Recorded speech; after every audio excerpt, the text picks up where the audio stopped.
नमस्कार मेरे प्रिय विद्यार्थियों, आप सभी का हार्दिक स्वागत और अभिनंदन है। मैं डॉक्टर विनी शर्मा आपके सामने लेकर आई हूँ कांग्रेस प्रणाली की चुनौतियां और पुनर्स्थापना।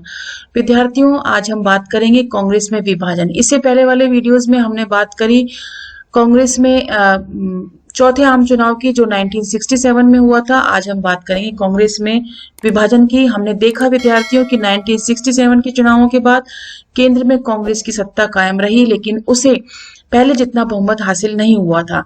साथ ही अनेक राज्यों में इस पार्टी के हाथ से सत्ता जाती रही। और सबसे महत्वपूर्ण बात यह थी विद्यार्थियों के चुनाव के नतीजों ने साबित कर दिया था कि कांग्रेस को चुनाव में हराया जा सकता है। बहरहाल अब भी कांग्रेस का कोई विकल्प नहीं था।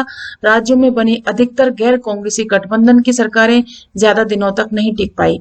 इन सरकारों ने बहुत बहुमत खोया और उन्हें या तो नए सिरे से गठबंधन बनाना पड़ा अथवा राष्ट्रपति शासन लागू करना पड़ा। आप देख सकते हैं कि कामराज 1903 से 1975 तक उनका जीवन काल रहा और स्वतंत्रता सेनानी रहे।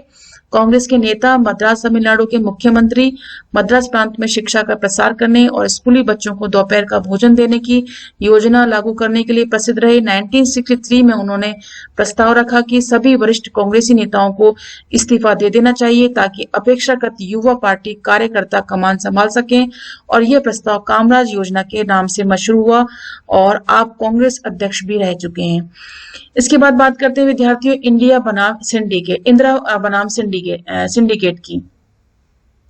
इंदिरा गांधी को असली चुनौती विपक्ष से नहीं बल्कि खुद अपनी पार्टी के भीतर से ही मिली। उन्हें सिंडिकेट से निपटना पड़ा। सिंडिकेट कांग्रेस के भीतर ताकतवर और प्रभावशाली नेताओं का एक समूह था। हम यहाँ एक बार चर्चा कर लेते हैं सिंडिकेट की कि कांग्रेस में सिंडिकेट से क्या मतलब था। कांग्रेस नेताओं के एक समूह को अनौपचारिक तौर पर सिंडिकेट के नाम से इंगित किया गया था। इस समूह के नेताओं का पार्टी के संगठन पर नियंत्रण था। सिंडिकेट के अगुवा मद्रास के भूतपूर्व मुख्यमंत्री और फिर कांग्रेस पार्टी के अध्यक्ष रह चुके के कामराज, जिनका परिचय हमने अभी पढ़ा। इसमें प्रांतों के ताकतवर नेता जैसे बंबई सिटी अब मुंबई हो गई है, एस के पाटिल, और मैसूर के, अब जो कर्नाटक के एस निजलिंगप्पा, आंध्र प्रदेश के एन संजीव रेड्डी और पश्चिम बंगाल के अतुल्य घोष शामिल थे। लाल बहादुर शास्त्री और उसके बाद इंदिरा गांधी दोनों ही सिंडिकेट की सहायता से प्रधानमंत्री के पद पर आरूढ़ हुए और इंदिरा गांधी के पहले मंत्रिपरिषद में इस समूह की निर्णायक भूमिका रही। इसने तब नीतियों के निर्माण और क्रियान्वयन में भी बहुत ही महत्वपूर्ण भूमिका निभाई। कांग्रेस के विभाजन होने के बाद सिंडिकेट के नेताओं और उनके प्रति निष्ठावान कांग्रेसी कांग्रेस ओ में रहे, और चूंकि इंदिरा गांधी की कांग्रेस आर ही लोकप्रियता की कसौटी पर सफल रही, इसलिए भारतीय राजनीति के ये बड़े और ताकतवर नेता 1971 के बाद प्रभावहीन हो गए। आप देख सकते हैं एस निजलिंगप्पा, इनका जीवन क्रम 1902 से 2000 तक वरिष्ठ कांग्रेस नेता, संविधान सभा के सदस्य रहे और लोकसभा के सदस्य, तत्कालीन मैसूर प्रांत अब कर्नाटक के मुख्यमंत्री और आधुनिक कर्नाटक के निर्माता के रूप में प्रसिद्ध रहे, और 1968 से 71 के दौरान कांग्रेस पार्टी के अध्यक्ष भी रहे। अब यहाँ कार्टून के द्वारा देख सकते हैं व्यंग किया गया है कि इसका मतलब यह है कि राज्य स्तर के नेता पहले के समय में भी किंग मेकर थे और इसमें कोई नई बात नहीं। मैं सोचती थी कि ऐसा केवल 1990 के दशक में ही हुआ था। तो आप देख सकते हैं कि सिंडिकेट के जो मेंबर थे वो प्रभावशाली और ताकतवर नेताओं का एक समूह कहलाया था, और सिंडिकेट ने इंदिरा गांधी को प्रधानमंत्री बनवाने में महत्वपूर्ण भूमिका निभाई थी, और उसी ने इंदिरा गांधी को कांग्रेस संसदीय दल के नेता के रूप में चुना जाना सुनिश्चित किया था। सिंडिकेट के नेताओं को उम्मीद थी कि इंदिरा गांधी उनकी सलाहों पर अमल करेगी, क्योंकि वह अभी अनुभवहीन थी और इतना उनको प्रशासनिक ज्ञान नहीं था। बहरहाल इंदिरा गांधी ने सरकार और पार्टी के भीतर खुद का मुकाम बनाना भी शुरू कर लिया था, और उन्होंने अपने सलाहकारों और विश्वस्तों के समूह में पार्टी से बाहर के लोगों को रखा और धीरे धीरे और बड़ी सावधानी से उन्होंने सिंडिकेट के हाशिए पर ला खड़ा किया था। इस तरह इंदिरा गांधी ने दो चुनौतियों का सामना किया। उन्हें सिंडिकेट के प्रभाव से स्वतंत्र अपना मुकाम बनाने की आवश्यकता थी। कांग्रेस ने 1967 के चुनाव में जो जमीन खोई थी उसे भी उन्हें हासिल करना था। इंदिरा गांधी ने बड़ी साहसिक रणनीति अपनाई। उन्होंने एक साधारण से सत्ता संघर्ष को विचारधारात्मक संघर्ष में बदल दिया। उन्होंने सरकार की नीतियों को वामपंथी रंग देने के लिए कई कदम उठाए और 1967 की मई में कांग्रेस कार्य समिति ने उनके प्रभाव से 10 सूत्री कार्यक्रम भी अपनाया और इस कार्यक्रम में बैंकों पर सामाजिक नियंत्रण, आम बीमा के राष्ट्रीयकरण, शहरी संपदा और आय के परिसीमन, खाद्यान्न की सरकारी वितरण और भूमि सुधार तथा ग्रामीण गरीबों को आवासीय भूखंड देने के प्रावधान भी शामिल किए थे। हालांकि सिंडिकेट के नेताओं ने औपचारिक तौर पर वामपंथी खेमे के इस कार्यक्रम को स्वीकृति दे दी और लेकिन इसे लेकर उनके मन में गहरे संदेह उत्पन्न हो चुके थे। आप यहाँ देख सकते हैं कर्पूरी ठाकुर 1924 से 1988 तक उनका जीवन काल रहा। दिसंबर 1970 और जून 1971 तथा जून 1977 और अप्रैल 1979 के दौरान बिहार के मुख्यमंत्री रहे। स्वतंत्रता सेनानी, समाजवादी नेता, मजदूर एवं किसान आंदोलन में सक्रिय, लोहिया के प्रबल समर्थक, जेपी द्वारा चलाए गए जयप्रकाश नारायण द्वारा चलाए गए आंदोलन में भागीदारी, मुख्यमंत्री के रूप में अपने दूसरे कार्यकाल के दौरान बिहार में पिछड़ों के लिए आरक्षण लागू करने वाले एक के रूप में पहचान की गई और अंग्रेजी भाषा के इस्तेमाल का इन्होंने प्रबल विरोध किया। राष्ट्रपति के पद का चुनाव, यहाँ सबसे पहले हम वीवी गिरी जी को भी देख लेते हैं। 1894 से 1980 का इनका जीवन काल रहा। 1969 से 1974 तक भारत के राष्ट्रपति, कांग्रेस नेता एवं आंध्र प्रदेश के मजदूर नेता, सिलोन यानी श्रीलंका में भारतीय उच्चायुक्त और केंद्रीय मंत्रिमंडल में श्रम मंत्री, उत्तर प्रदेश, केरल, मैसूर, कर्नाटक के राज्यपाल, उपराष्ट्रपति 1967 से 1969 एवं राष्ट्रपति जाकिर हुसैन के निधन के बाद कार्यकारी राष्ट्रपति इस्तीफा एवं राष्ट्रपति चुनाव में स्वतंत्र प्रत्याशी और राष्ट्रपति के चुनाव में इंदिरा गांधी का समर्थन से वे विजयी रहे। अब बात करते हैं विद्यार्थियों। राष्ट्रपति पद का चुनाव 1969 में सिंडिकेट और इंदिरा गांधी के बीच की गुटबाजी 1969 में राष्ट्रपति पद के चुनाव के समय खुलकर सामने आ चुकी थी और तत्कालीन राष्ट्रपति जाकिर हुसैन की मृत्यु के कारण उस साल राष्ट्रपति का पद खाली था और इंदिरा गांधी की असहमति के बावजूद उस साल सिंडिकेट ने तत्कालीन लोकसभा अध्यक्ष एन संजीवा रेड्डी को कांग्रेस पार्टी की तरफ से राष्ट्रपति पद के उम्मीदवार के रूप में खड़ा करवाने की समय सफलता पाई। एन संजीवा रेड्डी में से इंदिरा गांधी की बहुत दिनों से राजनीतिक अनबन चल रही थी और ऐसे में इंदिरा गांधी ने भी हार नहीं मानी। उन्होंने तत्कालीन उपराष्ट्रपति वीवी गिरी को बढ़ावा दिया और वे एक स्वतंत्र उम्मीदवार के रूप में राष्ट्रपति पद के लिए अपना नामांकन उन्होंने भर दिया। इंदिरा गांधी ने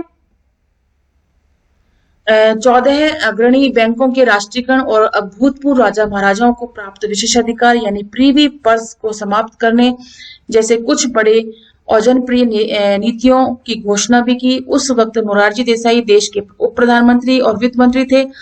उपयुक्त दोनों मुद्दों पर प्रधानमंत्री और उनके बीच गहरे मतभेद उभरे और उसके परिणाम स्वरूप मोरारजी देसाई ने सरकार से किनारा कर लिया था। आप यहाँ देख सकते हैं इस कार्टूनिस्ट में कि यह कार्टून वीवी गिरी की जीत के बाद छपा था और इसमें उन्हें एक विजयी मुक्केबाज के रूप में दिखाया गया। उनके गले से माला लटक रही थी।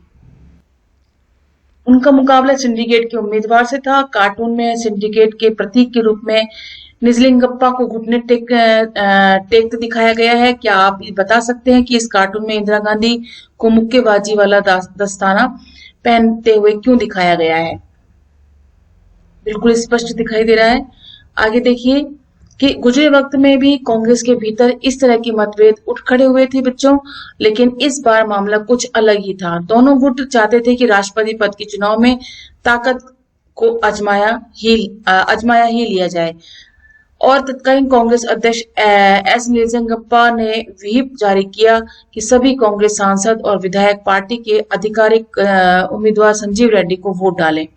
इंदिरा गांधी के समर्थक गुट ने अखिल भारतीय कांग्रेस कमेटी की विशेष बैठक आयोजित करने की याचना की, लेकिन उनकी यह याचना स्वीकार नहीं की गई और वीवी गिरी का छुपे तौर पर समर्थन करते हुए प्रधानमंत्री इंदिरा गांधी ने खुलेआम अंतरात्मा की आवाज पर वोट डालने को कहा। इसका मतलब यह था कि कांग्रेस के सांसद और विधायक अपनी मनमर्जी से किसी भी उम्मीदवार को वोट डाल सकते थे। आखिरकार राष्ट्रपति पद के चुनाव में वीवी गिरी ही विजयी हुए और वे स्वतंत्र उम्मीदवार थे, जबकि एन संजीवा रेड्डी कांग्रेस पार्टी के आधिकारिक उम्मीदवार थे। कांग्रेस पार्टी के आधिकारिक उम्मीदवार को हार से पार्टी का टूटना तय हो गया और कांग्रेस अध्यक्ष ने प्रधानमंत्री को अपनी पार्टी से निष्कासित कर दिया। पार्टी से निष्कासित प्रधानमंत्री इंदिरा गांधी ने कहा कि उनकी पार्टी ही असली कांग्रेस है। 1969 के नवंबर तक सिंडिकेट की अगुवाई वाले कांग्रेस खेमे को कांग्रेस ऑर्गेनाइजेशन यानी कांग्रेस ओ और इंदिरा गांधी की अगुवाई वाले कांग्रेस खेमे को कांग्रेस रिक्विजिशनिस्ट कहा गया यानी कांग्रेस आर कहा गया। इन दोनों दलों को क्रमशः पुरानी कांग्रेस और नई कांग्रेस भी कहा जाता था। इंदिरा गांधी ने पार्टी की इस टूट को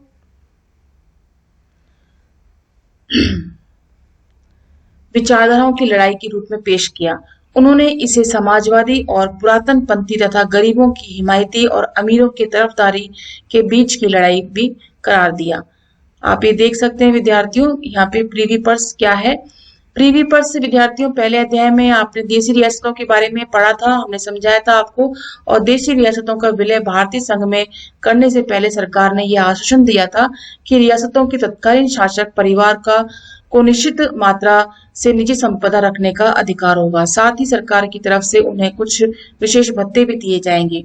ये दोनों चीजें यानी शासक को निजी संपदा और भत्ते इस बात को आधार मानकर तय की जाएंगे कि जिस राज्य का विलय किया जाना है उसका विस्तार, राजस्व और क्षमता कितनी है। इस व्यवस्था को प्रीवी पर्स कहा गया। रियासतों के विलय के समय राजा महाराजाओं को दी गई इस विशेष सुविधा की कुछ खास आलोचना नहीं हुई थी।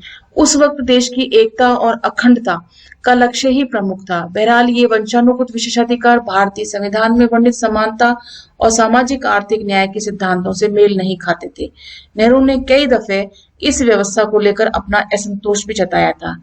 1967 के चुनावों के बाद इंदिरा गांधी ने प्रीवी पर्स को खत्म करने की मांग का समर्थन किया। उनकी राय थी कि सरकार को प्रीवी पर्स की व्यवस्था समाप्त कर देनी चाहिए। मोरारजी देसाई प्रीवी पर्स की समाप्ति को नैतिक रूप से गलत मानते थे। उनका कहना था कि यह रियासतों के साथ विश्वासघात के बराबर होगा और प्रीवी पर्स की व्यवस्था को खत्म करने के लिए सरकार ने 1970 में संविधान में संशोधन के प्रयास भी किए, लेकिन राज्यसभा में यह मंजूर नहीं हो पाया। इसके बाद सरकार ने एक अध्यादेश जारी किया, लेकिन इसे सर्वोच्च न्यायालय ने निरस्त कर दिया।